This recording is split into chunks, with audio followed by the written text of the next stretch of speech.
The Caribbean Sea, July 2025. The Coast Guard spots a mysterious blue boat, almost completely submerged, no flag, no markings. It's moving suspiciously slowly. Officers approach, knock on the hatch, and board the vessel. Inside, there isn't a single person, only video cameras, complex electronics, and a Starlink satellite antenna. When experts realized the true purpose of this vessel, they were stunned. It was the world's first fully unmanned narco-submarine remotely controlled from some office thousands of kilometers away.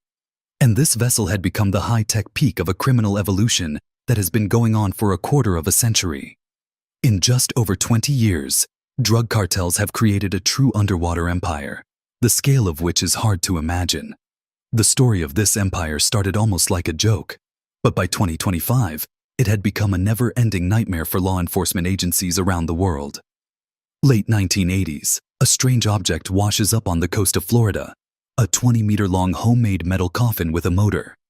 This was the first narco-submarine in history. People laughed at how crude it was and forgot about it. After all, what kind of threat could come from a pile of welded scrap metal? But no one could have imagined what it would turn into. By the early 2000s, the jungles of Colombia saw the rise of the first serious drug submarines, built for one purpose only: to carry narcotics. They were called low-profile vessels, made of fiberglass at secret shipyards, hidden beneath the jungle canopy along the Pacific coast. Inside, 5 crew members, a diesel engine, and up to 7 tons of cocaine. The crew slept on bags of drugs, breathed through a small hole in the roof, and prayed the engine wouldn't fail in the middle of the ocean. That's why they called these pathetic boats floating coffins. But even back then, the cartel's engineering tricks were impressive. The subs were painted in dull greenish gray to blend in with the ocean. Only half a meter of the hull stuck out above the water, usually invisible to radar, satellites, and even Coast Guard patrols, who often mistook them for floating trash. One of these boats cost around $500,000 to build, but the cargo inside could be worth up to $400 million. The math was simple. Early routes took about a week from the Colombian coast to Panama or Mexico, but the cartels quickly learned the golden rule of business. If something works, scale it up. Why travel only 1,000 kilometers when you could travel 10,000? In 2008, the U.S. Coast Guard detected 42 such vessels near Central America in just 6 months. Analysts estimated that 85 similar trips could have delivered more than 500 tons of cocaine to the U.S. alone. But the most incredible part was still ahead.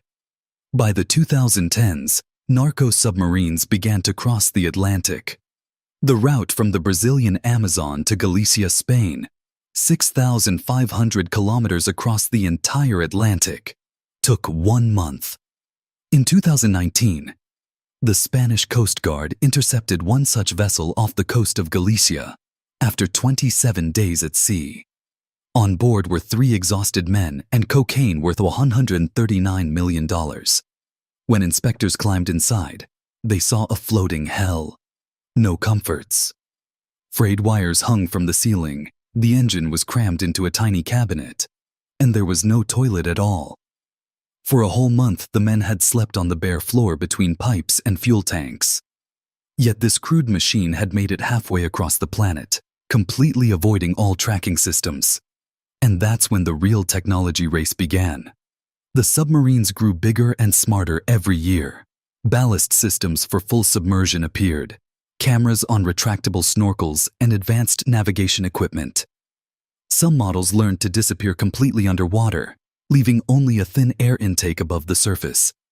These advanced snorkel subs cost up to $2 million, could carry 8 tons of cargo, and became true ghosts of the ocean.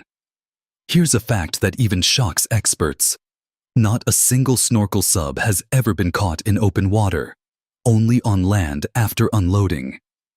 One such vessel, Poseidon, was found submerged in 2023 off the Spanish coast. 22 meters long, a carbon fiber hull and nothing inside, just empty compartments. The crew had vanished with the cargo, leaving behind only a ghostly shell. Then the cartels made a move that stunned intelligence agencies.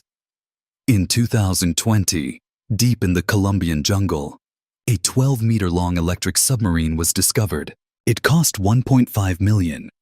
It had 10 tons of batteries, 2 silent electric motors, and an underwater range of 55 kilometers, all without making a sound. But the real genius was in the details. This submarine had a towing ring. A large ship would pull it across the ocean like an invisible trailer, then detach it near the coast. From there it would sail on its own, completely silent, with no exhaust, like an underwater ghost. And then, in the summer of 2025, a technological breakthrough changed the rules forever. That same blue boat off the coast of Colombia belonged to the Clan del Golfo, the country's largest drug empire. The submarine was controlled via Starlink satellites, equipped with cameras inside and out, and was capable of carrying 1.5 tons of cocaine to any point on the planet. It was piloted by an operator sitting safely thousands of kilometers away. One person could control a dozen of these vessels at once. No one could be arrested, questioned, or bribed. The boat was empty. It was a test run, a systems check before the full-scale launch of underwater drones. Researchers from the Colombian Institute for Development and Peace uncovered a stunning fact. Mexican cartels had begun hiring tech experts and engineers to build unmanned submarines as early as 2017. 8 years of secret development, and now the result was out in the ocean. Having no crew solved one of the biggest problems in the drug business: the risk of captured sailors turning informants. Plus, there was no more need to convince people to climb into floating coffins. But the most alarming part: this technology spread beyond South America at lightning speed. Soon, the Indian Coast Guard seized a vessel near the Andaman Islands, carrying $4.5 billion worth of methamphetamine. That astronomical amount exceeds the entire GDP of Madagascar or Iceland. Just imagine the scale of modern drug trafficking. The value of the drugs in one submarine is greater than the budget of an entire country. The vessel was remotely operated via Starlink and had come from the jungles of Myanmar. Local syndicates had simply copied Colombian blueprints and adapted them to Asian conditions. In Thailand, Laos, and Cambodia, rivers are now filled with mini submarines disguised as simple fishing buoys.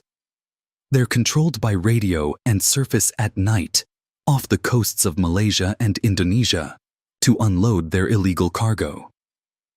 Recently, Spanish police caught 3 unmanned underwater drones in the Strait of Gibraltar, each carrying 200 kilograms of hashish from Morocco.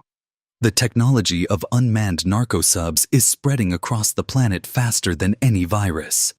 Today, these underwater machines are cruising every ocean on Earth. The classic routes from Colombia through Panama to the US, or from Brazil through the Canary Islands to Europe. But new extreme routes have emerged, across the Pacific Ocean straight to Australia. In November 2024, a joint intelligence operation called Orion, involving 62 countries, uncovered this supply channel. A submarine carrying 5 tons of cocaine was intercepted 2,000 kilometers from Clipperton Island. It was headed for Sydney and Auckland. During the course of this massive operation, law enforcement managed to seize 225 tons of cocaine on land and sea, a world record. But the result was almost meaningless. The amount of cocaine on the streets didn't go down. The explanation is simple. 1 kilogram of cocaine in Australia sells for $240,000, almost 6 times the US price. With profit margins like that, cartels are willing to cross half the planet and build submarines by the hundreds. Captain Manuel Rodriguez from Colombia's anti-narcotics unit admitted to journalists, "The Pacific route has become a new reality. Sometimes they spot drug submarines in the open ocean, nearly 5,000 kilometers from the Colombian coast, with maps of Australia on board. And recently, there were reports of whale-shaped mini-subs that are transported aboard cargo ships to Cyprus, dropped in international waters, and then remotely steered toward the European coast. In 2024, law enforcement intercepted a record 30 narco subs, but each successful delivery inspires criminals to build dozens more. This is no longer a regional problem of the Caribbean Sea. It's a global underwater war. The cartel's strategy is brilliantly simple. Overwhelm the entire law enforcement system. Launch 100 submarines at once, hoping at least 10 will reach their destination. European ports process 90 million containers per year, but only a maximum of 10% can be physically inspected. The Coast Guard has thermal cameras, patrol planes, and satellites, but the ocean is endless, and the number of underwater vessels is growing. The statistics are brutal. The U.S. Coast Guard intercepts only 11% of narco subs on the Eastern Pacific route. If the crews spot Navy ships, they open drain valves. The submarine sinks with all the evidence.